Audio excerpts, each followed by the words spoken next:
Hello and welcome to the Blue Pencil Session. We are excited to take a peek at a science fiction romance by Deniz, and it's called Restarting.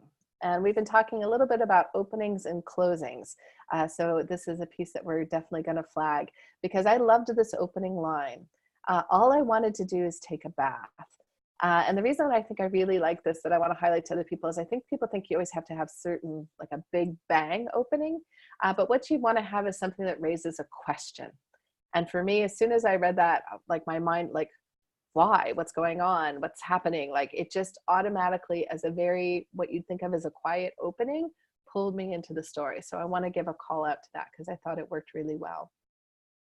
One thing that I would change as you kind of go into this little bit is you have a series of questions in this at the end of the paragraph. What did I really do for a living? What was I doing with them alone, without a husband? Which was worse? I would take some of these questions out. And there's a few reasons for that. Is one of them being when you raise a question, the reader, whether they think of it automatically or not, but they're almost waiting for you to then answer it. So I tend to suggest that switching some of them over to statements. I knew that writing can never be a job. I didn't even know what I really did for a living. So there'd be ways that you can kind of leave it as still a question in the sense of these are things that she's still sorting out, but not listing them as actual questions in the manuscript. I think that would make a difference. Crystal, how did this pull you in? Yeah, same thing. I thought it was really interesting to dive in. And of course, as writers, always curious about books about writers. So that's the thing. I thought it was really interesting just picturing her on this bus with all these ladies kind of questioning her life choices. And you can sort of, just feel her kind of defending herself. And I like that it just brings you right in with all the little details. So we get those sci-fi bits and pieces from the way she is just, weaving everything in. And so it's just part of her language, part of her experience. And so I really liked the way that is blended. So we're getting backstory, but it's not an info dump, and it is all woven through the action. And she's really human. She's wondering like, wow, okay, how do I always manage to run out of underwear when I know I pack more than enough for the trip I'm going on? Like things like that just kind of come up, which I thought was really well done. Lots of good character details. I think we're really we're with her. And again, maybe as an author, like I just felt so much pain because of course this author has taken her manuscript and she's shown up on the agent that she likes. She goes to where that agent is on vacation to try and basically sidle up to the agent very casual and pass over her manuscript. So one, never do that, people. But two, again, as an author, I just felt that pain for her. Like she's taken this huge step. She took this huge, long, 12-hour bus ride through this filthy, nasty bus with all these people questioning her life choices. And it was a big bust.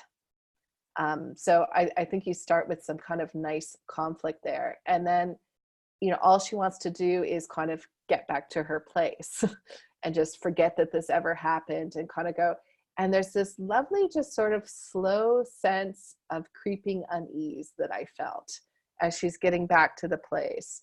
And it's too tidy, which I really like. It's not like something massive has gone wrong. It's just this kind of too tidiness, which I thought worked really well. And then we're going to go to that end line. So how did that strike you? I love the ending. Love it. So she's very much just kind of wandering around her house as you do when you come home, and she's, checking things out, and she's a little surprised because she's expecting it to be takeout containers and whatever, because her husband's been kind of looking after himself for a while. And then all of a sudden she gets up to close the curtains, and then suddenly she sort of freezes and realizes the stain on the carpet is gone. And that's the last line. And that's so great because you're like, wait, what stain? Why was there a stain? Why is she surprised that it's gone? What is happening? Okay. So all the questions, and of course you're going to keep reading. And I thought this was a great example of filling readers' expectations, but with a twist. So as she's entering the apartment, she's kind of noticing like, oh, it's really quiet. I thought I would hear him. Oh, I thought there'd be these takeout containers. And so as a reader, you're like, something really bad has happened, right? Like you sort of know that, like, so you're waiting for that. And then there's this moment, she gets up to close the curtain, she turns back, and then it hits her, the carpet. And I'm like, of course there's going to be a body, a blood stain, you know, this is all what I'm expecting. And it's like the stain on the carpet is gone. And I just love that because it was the absence of what I expected it to be. So I just thought that was a really nice twist. And so I'm going to give Deniz a huge call out for that, of filling my expectations. Something definitely happened.